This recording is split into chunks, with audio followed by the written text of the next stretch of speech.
All right, in this video, we'll go over perpendicular and parallel, which is here and here. So parallel and perpendicular are pretty similar to horizontal and vertical, except relative, right? So if I set a line to be horizontal, it is horizontal relative to the entire sketch. If I set, and if you want to delete some of these lines, you can, just to make it a little less cluttered. Um, let's say I make two lines just randomly, right?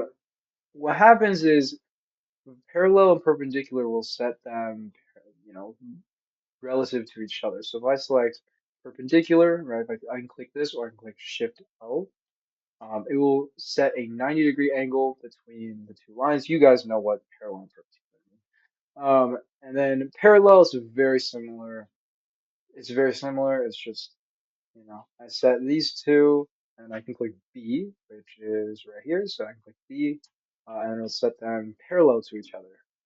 The I guess one thing to note is that you can't change this angle, right? So you can't change this angle, right? Because we already set it to 90 degrees. So gray it out, meaning you can't change it.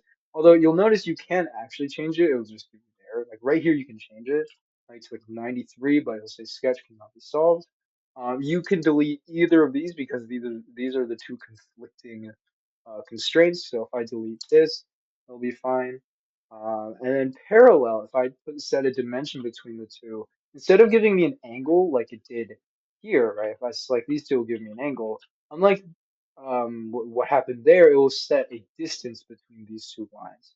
So notice this is now in inches and not degrees, so I can increase this distance however much I